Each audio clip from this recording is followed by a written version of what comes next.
Welcome back to Doctorspective, your trusted source for evidence-based health and medical education. So imagine waking up every morning, eating every single meal while lying in bed, avoiding exercise completely, and barely moving for the next 40 days.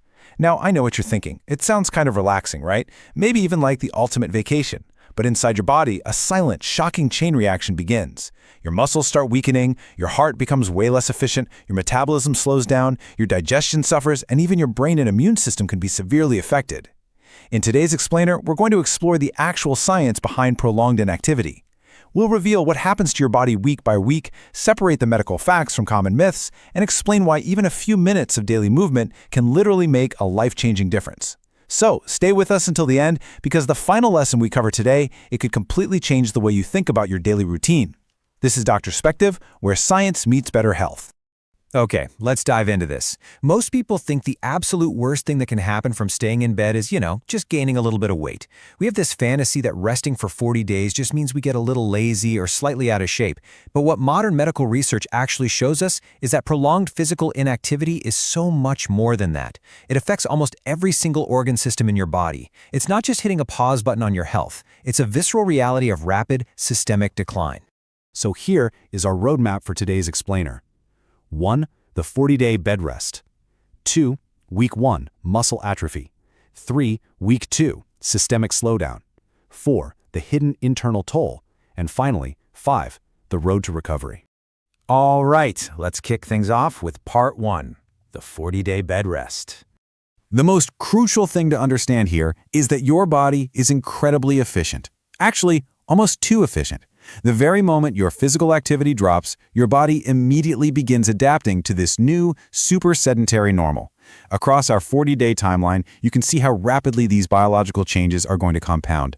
It goes from just a few days of adaptation straight into muscle loss, organ changes, and eventually a massive cumulative impact. We're not talking about changes that take years to happen. It literally takes days. Just look at days 1 through 3. Your body notices the change right away. Because your muscles are no longer being challenged by gravity or movement, they just stop building strength. Instead, they shift right into conservation mode. Your calorie burning drops because, your body simply doesn't need as much fuel to just lay there. And even though these initial changes feel incredibly small, you probably wouldn't even notice them. They are the silent trigger for the massive chain reaction that's about to follow. Which brings us to part 2, week 1, muscle atrophy. Now, what's really interesting about this slide is the precise mechanics of what's happening right under your skin. Muscle atrophy is the process where your muscle fibers physically shrink and get weaker, simply due to a lack of movement.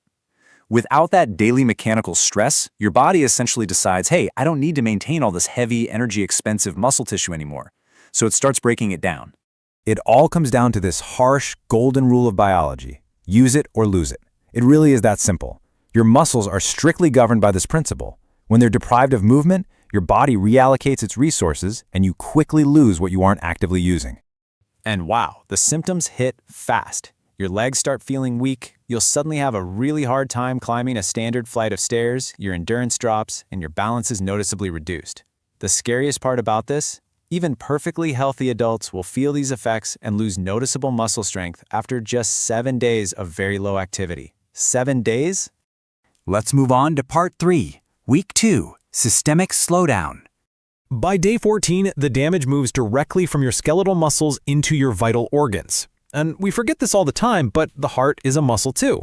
When you're constantly resting, your heart simply doesn't have to work hard to pump blood.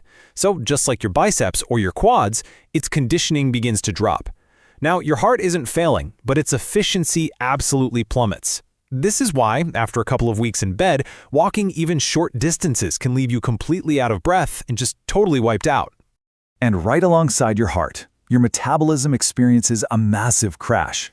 Because you're burning far fewer calories, weight gain becomes so much easier, and your body fat increases. But the internal chemistry is even worse. Your blood sugar control starts worsening, and your risk of insulin resistance begins to climb. This metabolic slowdown is exactly why a highly sedentary lifestyle is a direct pathway to a much higher risk of type 2 diabetes. And this brilliantly illustrates what happens to your digestion, which is another major casualty here. If you're spending 40 days in bed, you're obviously eating in bed. When you sit upright normally, gravity naturally helps keep your stomach contents exactly where they belong. But when you eat while reclining, you're literally fighting against gravity. This massively increases the likelihood of acid reflux, heartburn, severe indigestion, and bloating. You are effectively ruining your digestion just based on your posture alone. Next up, Part 4, the hidden internal toll. So, we've seen the muscle loss and the organ slowdown. But let's move beyond those obvious external symptoms to uncover the silent, really dangerous damage happening deep inside your skeletal and circulatory systems. Your bones are living tissue, and they stay strong by regularly supporting your body weight. When your movement decreases that dramatically, your bones receive way less mechanical stimulation. The result? Your bone density gradually decreases. We often think a daily glass of milk or a calcium supplement is enough, but strong bones require regular movement and weight-bearing. Long-term inactivity directly raises your risk of osteoporosis. Then there's your blood circulation, which slows down dramatically. When you walk, your leg muscles contract and actively help pump blood back up towards your heart. When you're totally immobile, your legs stop acting as active blood pumps, which turns them into dangerous pooling zones. You risk swollen feet, heavy-feeling legs, poor general circulation, and honestly, most terrifyingly, a significantly increased risk of developing dangerous blood clots. And the toll isn't just physical, it's a huge mental and immune drain as well. Exercise naturally supports brain health by releasing chemicals like endorphins. When you're totally inactive, you miss out on those completely. The result? Lower energy, poor concentration, tanked motivation, and noticeable mood changes. Your sleep quality severely degrades. Plus, because moderate exercise supports immune function, being totally inactive makes your body's defenses essentially crash, leaving you way more vulnerable to getting sick. Let's pivot to Part 5, the road to recovery.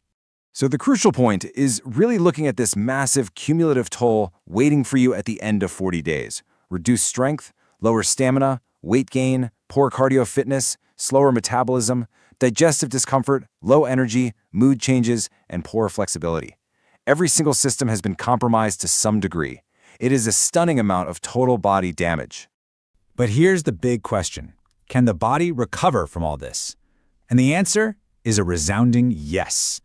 The human body is just remarkably adaptable. The damage you see from prolonged inactivity is not permanent. Your body possesses this incredible, almost magical ability to heal and rebuild itself if you just start giving it the right signals again. So, here is the gradual, actionable roadmap to regain that lost health. With medical guidance, you always start small. Step 1, daily walking. Step 2, light strength exercises. Step 3, stretching to regain that lost flexibility. Step 4, eating a balanced diet, and sitting upright while you do it, of course. And Step 5, sleeping well. Every single one of these steps counts as a vital investment in rebuilding your strength and getting your overall health back on track. Which brings us to the ultimate takeaway from this Doctorspective explainer.